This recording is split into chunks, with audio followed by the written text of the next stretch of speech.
palavra tributo não costuma soar muito bem para a população em geral. Daí, uma das principais dificuldades do trabalho do procurador na área fiscal. Márcia Semer recebe hoje duas procuradoras, Regina Pedrotti e Cláudia Cardoso Chaude. Regina trabalha na Procuradoria Fiscal, no setor Fazenda Ré. É mestre em Direito Tributário pela PUC São Paulo e tem especialização em Direito Empresarial pela Escola Paulista de Magistratura. Cláudia é procuradora desde 93. Trabalha na Procuradoria Fiscal no setor Fazenda Autora. Entre 2007 e 2008, foi ouvidora-geral da PGE. Está no ar Argumento, Advocacia Pública em Ação. Regina, Cláudia, é um prazer receber vocês duas aqui no programa Argumento. Vamos falar hoje um pouquinho sobre o trabalho do Procurador do Estado aqui de São Paulo na cobrança dos tributos por parte dos devedores, não é? Regina trabalha na área da fiscal aí, no contencioso fiscal tributário Fazenda Ré, ou seja, na defesa do Estado nas ações em que os contribuintes se insurgem contra a cobrança do tributo, e a Cláudia trabalha no setor de cobrança efetiva dos tributos não pagos, né? Então, eu queria perguntar para vocês, inicialmente, como é o trabalho de vocês, quantos colegas trabalham com vocês, e depois a gente continua aí a nossa conversa. Bom, obrigada, Márcia, primeiramente, pelo convite, né? É sempre uma honra, um prazer poder participar, né? Bom, primeiramente, falando já da Procuradoria Fiscal, nós somos atualmente em 132 aproximadamente colegas, sendo que desse número nós temos 2 pessoas que se aposentaram no último ano, 2 pessoas que mudaram de atuação, foram para outras áreas, e 29 colegas que estão afastados. Esses 29 ou estão na Corregedoria, ou estão na Procuradoria da Dívida Ativa. Estão em outros setores da própria Procuradoria do Estado. Isso. Sobrando, digamos assim, né, restando 99 colegas aproximadamente atuando na Procuradoria Fiscal. A Procuradoria Fiscal de São Paulo é a maior do Estado, de todas as procuradorias, de todos os setores que trabalham com tributos. Essa unidade fiscal tributária é a que reúne o maior número de advogados? Com certeza, com certeza. Na Fazenda Ré, nós somos aproximadamente 40. O mesmo número aproximado, né, na Fazenda Autora, e temos um setor específico que cuida de recursos, né, do interior. O colega interpõe, então, uma apelação na sua unidade no interior. Quando chega em São Paulo, no Tribunal de Justiça, a partir daí, então, somos nós que atuamos. Até o momento que a gente finaliza os recursos que vão para Brasília, para o Superior Tribunal de Justiça e para o Supremo Tribunal Federal. Aí nós temos a nossa unidade de Brasília, que dá prosseguimento a esses recursos, então, interpostos. Cláudia, e o número de cidadãos devedores é muito grande? Bom, primeiro, obrigada pelo convite. Como a Regina disse, é um grande prazer realmente estar presente com você e para falar da Procuradoria. Tá? Como ela havia dito, na Fazenda Autora nós somos em aproximadamente 40 procuradores para atender uma demanda de aproximadamente 16 mil execuções fiscais mês. Né? O que corresponde... Isso quer dizer mês, que todo mês vocês ajuizam esse... Não, nós ajuizamos, o ajuizamento ele é feito, não sei se anda sendo feito mensalmente, mas assim, quando eu falo em 16 mil execuções, eu falo que nós recebemos mensalmente para nos manifestarmos em processo. Do Poder Judiciário. Do Poder Judiciário. Então, assim, são execuções que estão já efetivamente em andamento. E o que acaba acarretando uma média de 600 execuções por procurador durante o mês, né? E automaticamente isso significa que nós temos um número de devedores muito grande, né? Não sei te precisar o montante de débitos ajuizados, Mas se a gente considerar que cada banca está gerando em torno de uns 5, 6 mil execuções fiscais a 30, 40 bancas, a 30 bancas vou dar o quê? Uns 150 mil execuções fiscais ajuizadas. Sem tirar os ajuizamentos mensais que nós temos e o trâmite normal. Como a Regina disse, a execução fiscal hoje ela trabalha com ICMS, com IPVA, com ITCMD, com causa-mortes. Explica o que é. Imposto de transmissão causa-mortes, e do doação. ITBI, imposto de doações. Isso. Temos também as reposições de vencimento, a questão de cobranças de multa da CETESB, PROCON, DAE, multas impostas pelas secretarias de Estado, Secretarias de Transportes Metropolitanos, Secretarias de Saúde. Então, hoje, o universo de dívidas existentes é muito grande, né? O volume é muito grande. O volume é grande em número e é grande em dinheiro também. Quer dizer, o montante do que se deve para o Estado de tributos é um montante significativo? Sim, é um tributo muito... o valor devido como um todo é muito alto. Existem os débitos pequenos, óbvio, que geralmente são de pessoas físicas, por reposições de vencimento, por questões de IPVA, e existem os débitos de ICMS de grandes empresas. Então, nós temos ali execuções com valores muito altos e muito pequenos também. Muito devedores contumazes aos montes. Regina, você trabalha num setor onde, na verdade, o administrado se insurge contra a cobrança de algum tributo pela administração. Que tipo de ações vocês têm lá na Procuradoria Fiscal e em que vocês fazem a defesa da cobrança do tributo pelo Estado? Bom, nós temos as mais variadas espécies de situações dentro do contexto do Estado, dentro do universo de tributação estadual, que é o ICMS, o IPVA e o imposto de transmissão causa-mortes e o imposto de transmissão a título de intervivos, que seria a doação. Mas o carro-chefe é o ICMS. E o ICMS, ele é um tributo complexo. O ICMS é um tributo que recai fortemente sobre o comércio, mas também sobre a indústria? Sobre a indústria, sobre as comunicações, né? Os serviços de comunicações, serviço de transporte.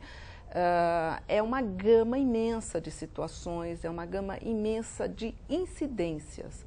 E como é um imposto que nós dizemos não cumulativo, é um imposto que você abate o que entra daquela parcela que sai, então nesse mecanismo existe todo um universo de situações de elisão fiscal, de evasão fiscal, e que dá muito trabalho na administração. E são situações que geram muitos questionamentos jurídicos também, né? Nós temos isenções, nós temos imunidades e, enfim, é bastante o universo de demanda, assim, é enorme. Nós temos desde uma plataforma para exploração do pré-sal, para você ter ideia, uma internalização temporária de um barco, que seria a plataforma, é um barco, é um valor enorme, né? E o que se discute aí exatamente? Se discute o próprio ICMS na importação, que é uma importação temporária. E aí qual o questionamento? Existe um convênio, existe uma isenção, né, dos impostos federais. Então, o que faz o Estado? Ele adere ou não adere a essa isenção. Para ele aderir, ele depende do CONFAS, tem que existir um convênio CONFAS que autoriza todos os estados a fazer isso para não haver guerra fiscal. Lógico. Exatamente. Então, quando chega uma plataforma dessa, o Estado de São Paulo pode exigir que essa plataforma seja internalizada via Porto de Santos. Mas a Petrobras tem todo um sistema montado no Rio de Janeiro, em Niterói. Então, puxa, um pagamento de um dia de uma plataforma dessa significa milhões. Então, eu não posso ter um problema no desembaraço, eu vou desembaraçar no Rio de Janeiro. Aí existe uma autuação, existe um questionamento. E são coisas milionárias, com altos escritórios de advocacia, assim, os melhores que nós temos no Brasil. E temos, dentro desse universo de CMS, outras tantas questões importantes, como questões de creditamentos inidôneos, que são mais comezinhos. Mas nós temos também, por exemplo, IPVA, né? Que aí é o contraponto, que é um carro antigo, um ICMS de um valor irrisório, uma coisa pequena. Só que na demanda do IPVA, se você pega uma Sul América, se você pega uma GF Seguros, se você pega uma Iassuda Seguros, aí são milhões de carros dentro do processo, daí aquilo já dá um trabalho enorme. E tudo corre junto, né? Nós trabalhamos com todo esse universo, todo dia. Cumprindo liminares de quando os juízes deferem, suspendendo, tirando do cadinho, enfim, é um trabalho bastante dinâmico, eu diria para você. E nós temos que estar sempre com todos os assuntos em dia. Em dia, exatamente, né? Porque não raro a gente também tem mandado de segurança para responder de um dia para o outro, porque o prazo para a autoridade responder são 10 dias. Mas quando chega para uma autoridade fazendária, até ele chegar na nossa mesa, se tem um feriado, um sábado, um domingo no meio, pronto. E a gente tem que responder dentro do prazo, e é respondido absolutamente dentro do prazo. E, Cláudia, no teu setor também, quer dizer, é a mesma variedade de tributos. E como é que a ação, o trabalho do dia a dia do procurador, como é que ele descobre bens do administrado para ter essa dívida saldada, para o Estado poder receber o tributo que lhe é devido? Vamos lá. Hoje a gente tem à nossa disposição algumas ferramentas que facilitam muito o trabalho da gente e faz com que a gente consiga atingir o nosso objetivo, que é a consecução do crédito tributário. Então, por exemplo, hoje nós temos o que é amplamente utilizada, a expedição de ofícios ao Banco Central para bloqueio online de recebíveis, né, de conta corrente. Então, isso é uma ferramenta que nos viabiliza muito efetivar a cobrança. Temos também hoje o registro imobiliário, que nos fornece as matrículas online. A questão de um convênio firmado com a Receita Federal, BRF, que nos facilita localizar os executados que muitas vezes não são encontrados.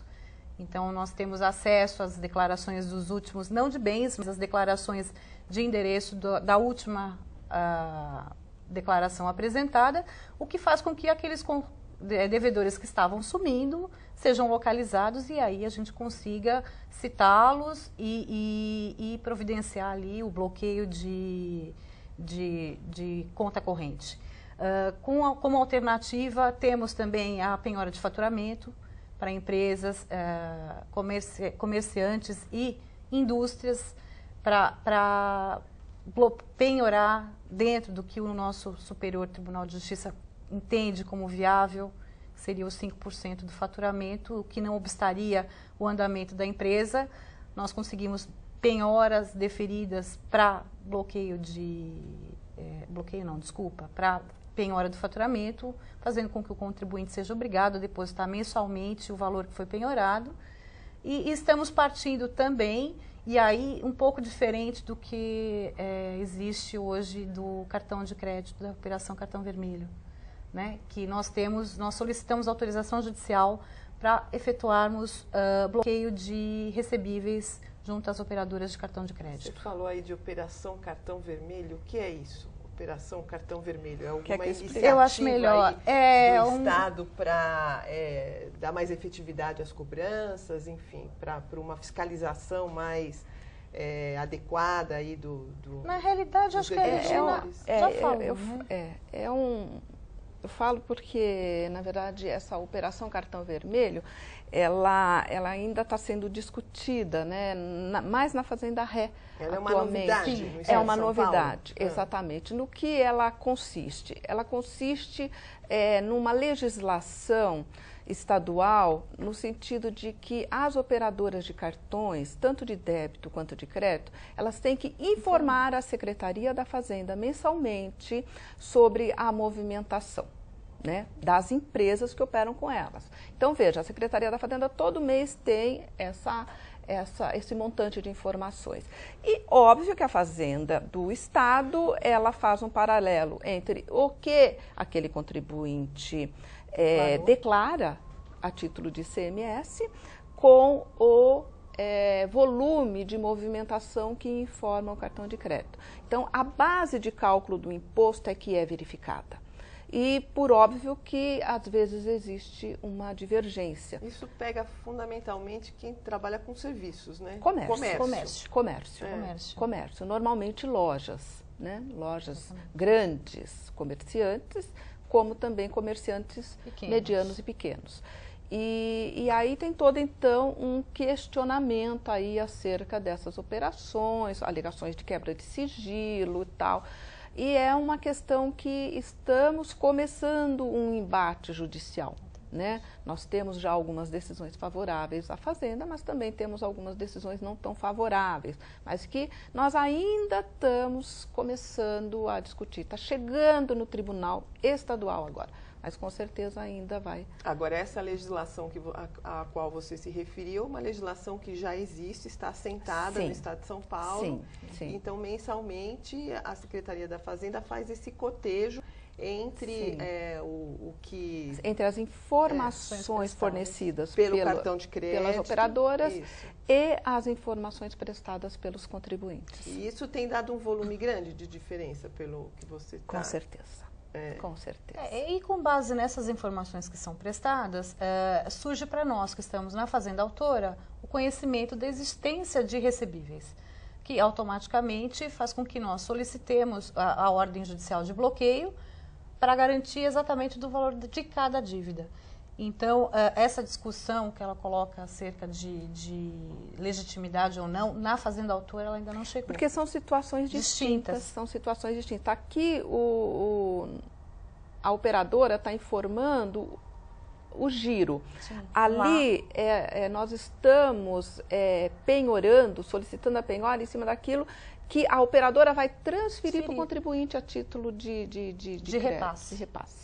Né? São situações distintas. Vocês, na verdade, têm uma atividade que vocês, vamos dizer assim, são um leão, né? Não é assim, pai. Então, mas eu queria que vocês falassem um pouco sobre isso, né? Porque, assim, para muitos pode parecer uma função de vilão. Mas é uma função importante, porque, afinal de contas, é a partir dos tributos que o Estado pode executar as políticas públicas, enfim. Mas vocês sentem esse tipo de cobrança? Escutam isso de alguma maneira? Como é que isso funciona aí no dia a dia? Não, na Fazenda Ré não, porque na verdade eu estou em defesa do Estado. Talvez eu acho na Fazenda Autora mais, né? Que é quem cobra, né? Na Fazenda Autora a gente tem aquela situação, né?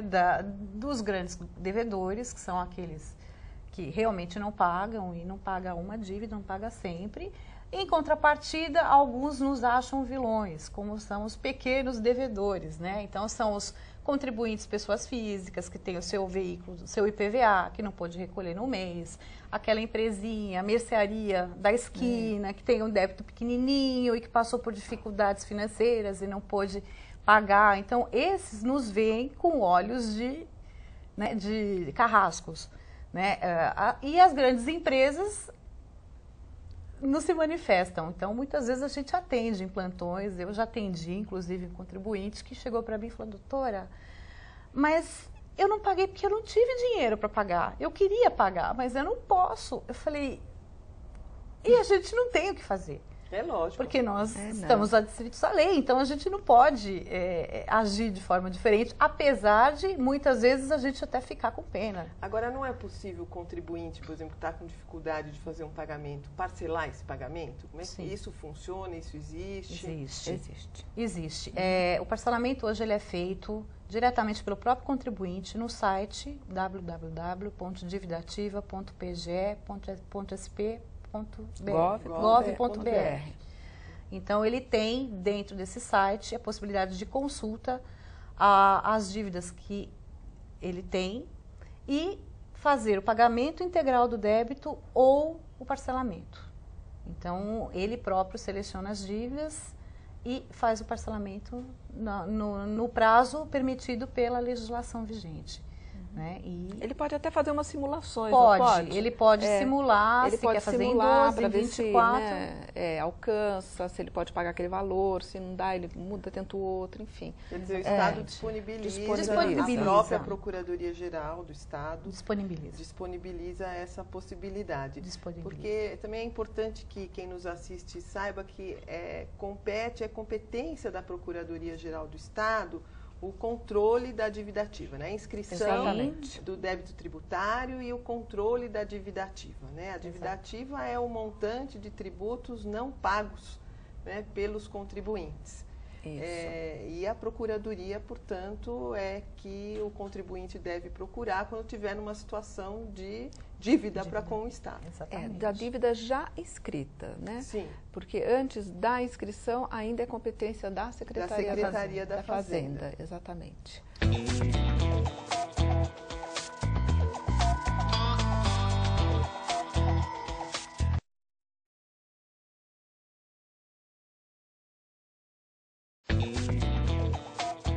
Voltamos a apresentar Argumento, Advocacia Pública em Ação. Além da penhora do faturamento, enfim, de todos os mecanismos aí que você citou, existe também a questão da inscrição no CADIM. Sim. Né? Vocês poderiam falar um pouco sobre isso, o que é isso e se isso tem tido resultados no trabalho de vocês de trazer para o Estado o dinheiro que vai permitir aí que o Estado promova as suas atividades. O CADIM consiste num banco de dados como o CADIM federal ou como um SPC para o contribuinte entender mais facilmente, né? É uma negativação do nome da empresa. Com essa providência, antes até de inscrever o débito na dívida ativa, porque quando o débito já vai para a inscrição na dívida ativa, aí com certeza vai para o CADIM também, o contribuinte recebe uma notificação antes, dizendo, olha, você vai ser inscrito no CADIM. Mas é como um apontamento, né, de um protesto. Então, ele tem a oportunidade ainda de ir até a Secretaria da Fazenda, resolver e não ter o seu nome inscrito. Mas com a inscrição existe uma negativação, então se ele vai comprar alguma coisa, não vai ser deferido o crédito. Essa providência... Se ele vai contratar com o Estado também não pode? Não. Também não pode. Então é uma providência muito salutar, porque de uma forma assim, mais ágil o Estado consegue manter os seus devedores em dia, porque às vezes é uma multa de trânsito, né, que objetiva a inscrição no CADIM, mas às vezes é um débito maior, né? De qualquer forma, é uma providência que tem dado um resultado muito grande. Muito grande. E também tem gerado muitas ações a contraponto, porque existem alguns equívocos em alguns registros e a pessoa diz, não, eu não sou devedora desse débito, eu já paguei. Ou então é ilegal essa inscrição no CADIM, daí questiona a própria legislação do CADIM. Mas nós não tivemos praticamente 100% de êxito nessas ações, não foi reconhecida a legalidade, sim, da medida do CADIM. Cláudia, você listou aí uma série de mecanismos que o procurador tem à sua disposição para descobrir tanto o devedor, né, onde ele reside, enfim, quanto os bens que ele tem para saldar aquele débito, né? Isso é um arcabouço aí de instrumentos suficiente?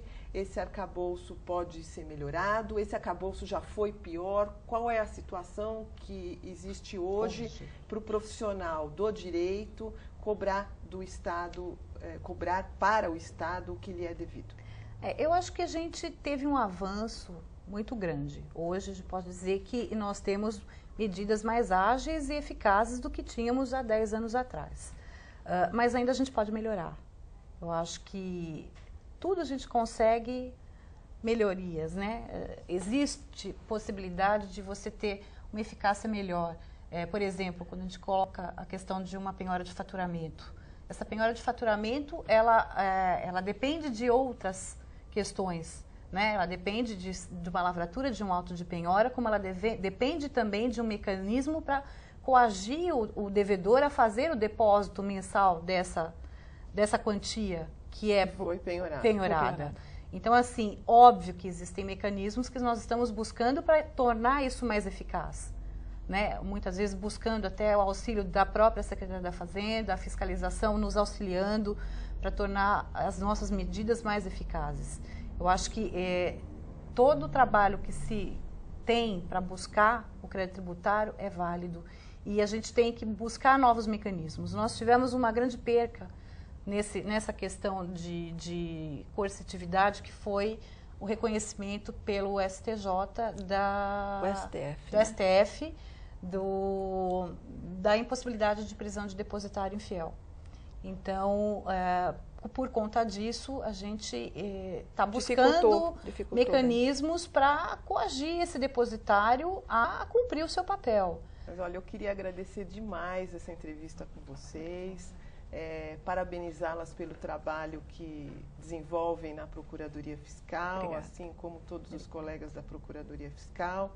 Agradecer a todos que nos assistiram e convidá-los para que acompanhem o programa Argumento na próxima semana.